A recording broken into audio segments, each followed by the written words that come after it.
start with, we need to register a domain name. I personally use GoDaddy.com for my domains, but you are welcome to use your own preferred domain name registrar if you prefer a different one over GoDaddy.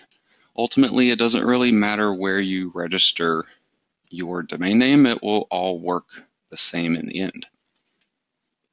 Now, in the past, say 3 to 5 years ago, my main recommendation for building an Amazon niche website was to try to find an exactmatch.com domain name, where if the primary keyword phrase of my site was going to be fastest SSD, for example, then I would want to find fastestssd.com because Google would help to put my site up in the top of the rankings for that particular keyword.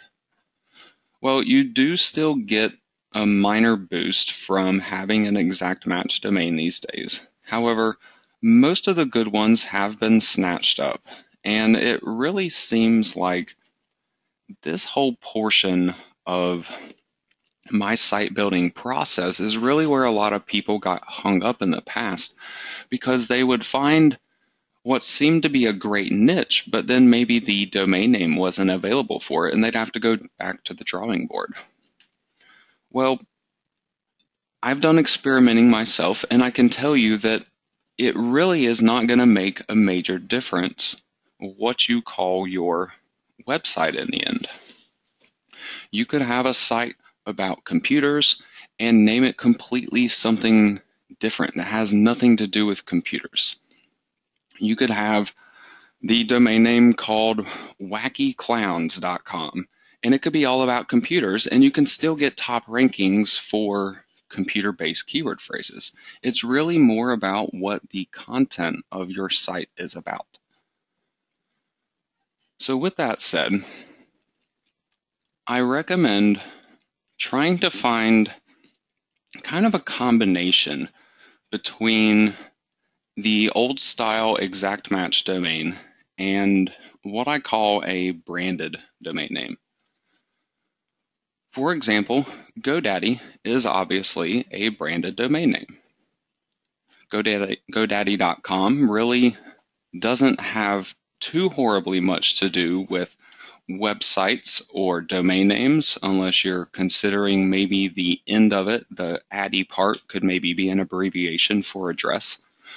But otherwise, this is simply a branded domain, and you have this kind of stuff all throughout the internet world and also the corporate world. Dell Computers, Coca-Cola, all of these different companies are using a brand. Well, you can use your own brand. You don't have to get incredibly creative with it if you don't want to. But I kind of like combining a brand along with some kind of a keyword in my domain name. So for example, my site is going to be targeting solid state hard drives, abbreviated as SSD. So I'm going to end up including the letters SSD in my domain name. When it comes to the rest of my domain name, though, I can really kind of come up with anything else to go along with that I want to, and hunt around until I find something that's available. I could call it something straightforward like SSD reviews, but again, that kind of gets into exact match domain name territory. Since my site is going to be kind of focused on using these solid state drives to help people speed up their computer, I went with that angle. And I actually went for a speedy SSD.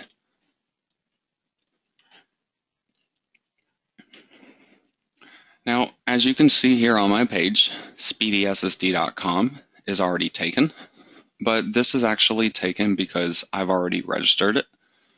Unfortunately, this is kind of one part of the process that I have to go ahead and do ahead of time, because I need to get the domain name set up and pointed to the website hosting so I can actually demonstrate all this to you guys, or else I run the risk of setting all this up now and not actually being able to access the live website during this class. So with your own domain name, first find your domain. Again, if you can have any part of your domain relating to what your niche is about, then that'll be a little bit of a bonus. But if you can't find that for some reason, if you have some kind of a name that you've come up with that you want to use as your branded domain name, and maybe it doesn't contain your keyword phrase in it, that is quite all right too. Your domain name should really not be a part of this process where you get hung up or stalled out. If you have to make a choice though between a longer domain and a shorter domain, I try to go as short as I can possibly find. It seems like once your domains reach a certain length, they become a little bit harder to get up in the search rankings. It just seems like all of the domains that are maybe 10 or 15 letters and under that I've registered in the past, they all just breeze up to the top of the search rankings when combined with all the other tactics that I use. So with that said, once you have your domain name registered, you go through this whole process on GoDaddy or on any other site that you're going to be registering your domain name. However, you'll likely end up being offered all these upsells during the process, things like private domain name registration and email accounts and all these other extras, SEO packages and things of that nature. I'd really advise to decline all of them. There's not anything else extra that you will need to go along with your domain name except for a web hosting account.